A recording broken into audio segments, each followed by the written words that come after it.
Good evening. Hi, and thanks for being here tonight. I appreciate you taking the time to learn more about the Bridgeton Pedestrian Safety Improvement Project. Tonight, we'll walk you through the project background, what our team observed during the field work, the improvements we're proposing, and the next steps as we move forward towards final film. Your input is important in this process. Let's begin with a quick history of how we got here. In 2022, Cumberland County adopted the Escalator Pedestrian Safety Action Plan. This plan included a comprehensive safety analysis, identification of priority projects, and initial concept development. Then in 2023, federal funding was secured to advance these projects into engineering and design. In 2024, the preliminary engineering phase began, and during this phase, we completed topographic survey work. We conducted field walkthrough of the sites with local officials and stakeholders and developed our design plan. So right now, the project team has advanced our designs to 60%, and we're here tonight to get your feedback to shape the next steps.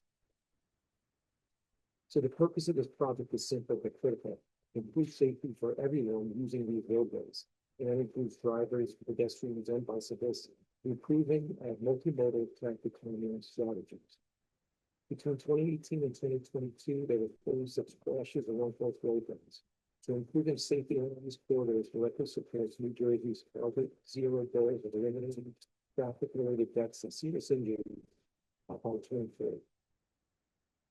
So the project focuses on two corridors within the city of Bridgeton. The first of which is Atlantic Street from Harvard to Warren Street, covering a distance of 28 miles. Atlantic Street is classified as an urban nature collector with a posted speed of 25 miles per hour and one traffic lane of each direction.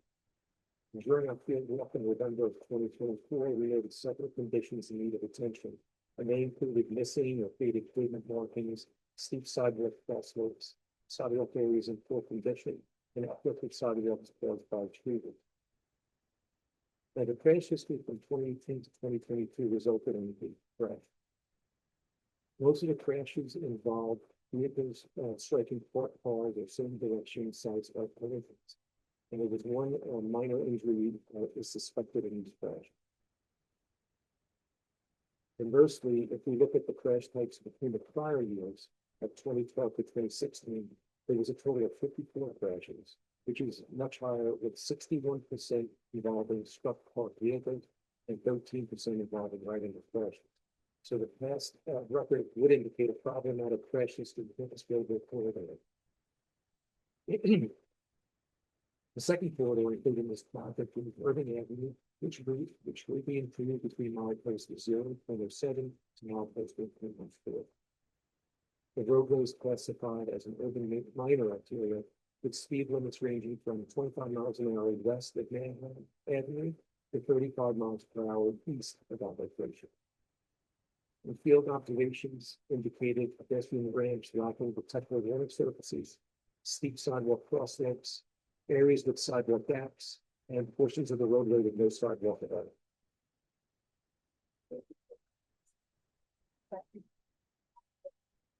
Oh,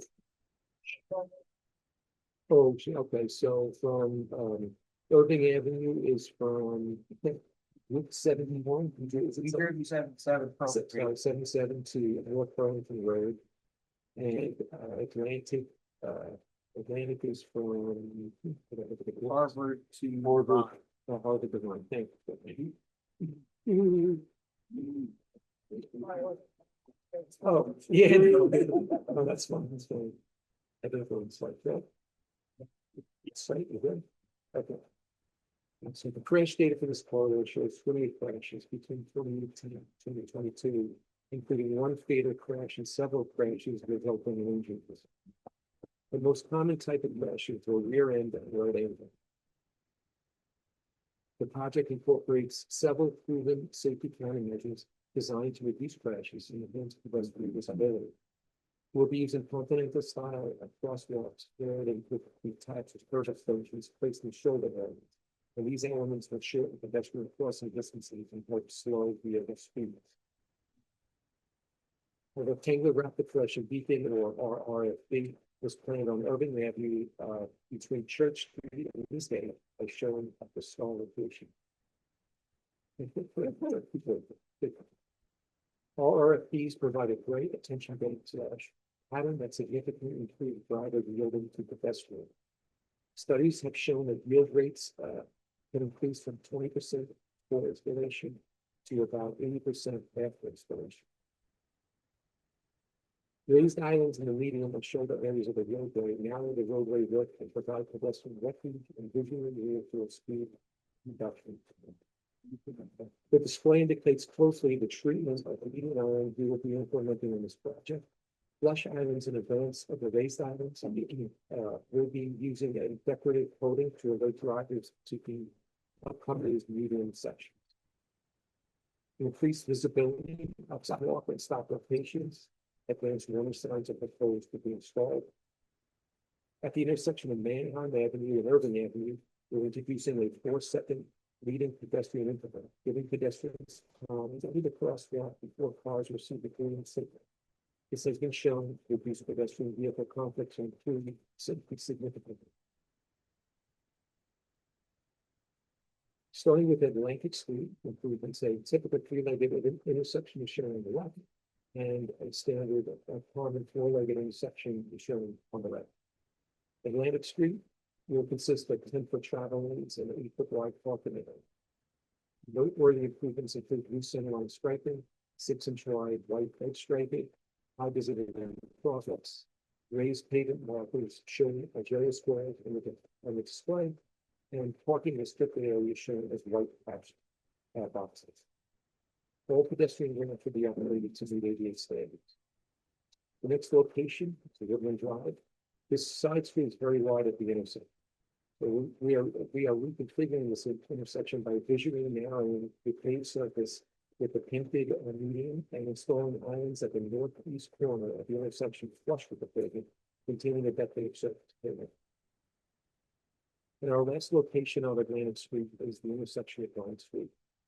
All previously mentioned safety elements are being installed at this location, in addition to a four-way stop control and detached raised curb islands in the shoulder in Vine Street and the Atlantic Street South portions.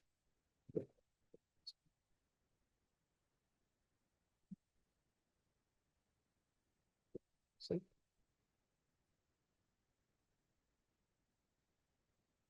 Mm-hmm.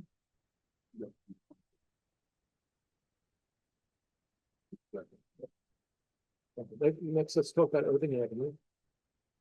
Its improvements. Irving Avenue will have 10-foot wide travel lanes and 7-foot wide minimum parking or shoulder areas. Between Bank Street and East Avenue, flush and raised center lines are being recommended to narrow the roadway and reduce traffic speeds. So the gray colored areas on the display here.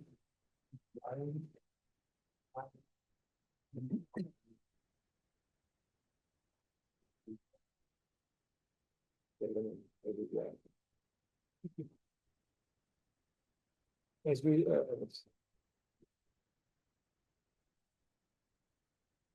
and when there are in the cross-hatched areas in advance, as we the center and frame island that is shown there, they will provide a visual cue for motorists, indicating a change in the road configuration. As we move to our next slide, we can see the new pedestrian crossing with the RRSP unit just east of Church Street.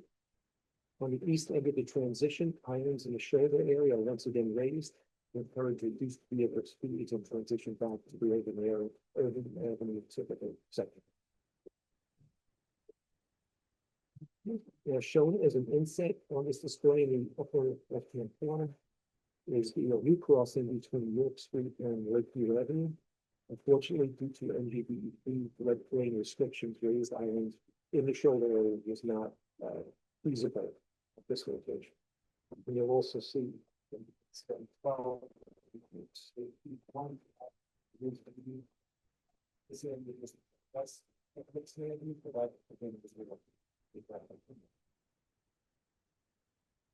so the remainder of the display is showing the configuration in the vicinity of Nixon Avenue, and we chose this configure because of the tight small radius geometry just west of Nixon Avenue. And the median striping will help visually cue drive motorists to slow down. Now, the pedestrian crossing at Magnolia Avenue is being enhanced with high visibility crosswalk and detached graders islands in the shoulders of both roads. Just past that. And our last location of interest is between Union Street and North Burlington Road. I first wanted to mention that any missing sidewalk is being installed from about Bell Avenue to the east end of the project, which is North Burlington Road. And then to allow for the installation of sidewalk along the frontage of the Bridgeton Berry, nothing within the right of way needed to be removed to make room for the sidewalk. So we are installing on-street parking just to the east of the site in order to compensate the owner for the spring of this building. The deli driveways will be improved, and the sidewalk will tie into the signalized intersection of the road, and the signalized equipment will be ready to be ADA compliant. So other corridor-wide improvements, which I haven't touched upon, which are going to be included in this project, are the surfacing of the pavement throughout, installation of pedestrian scale lighting on existing or proposed utility code.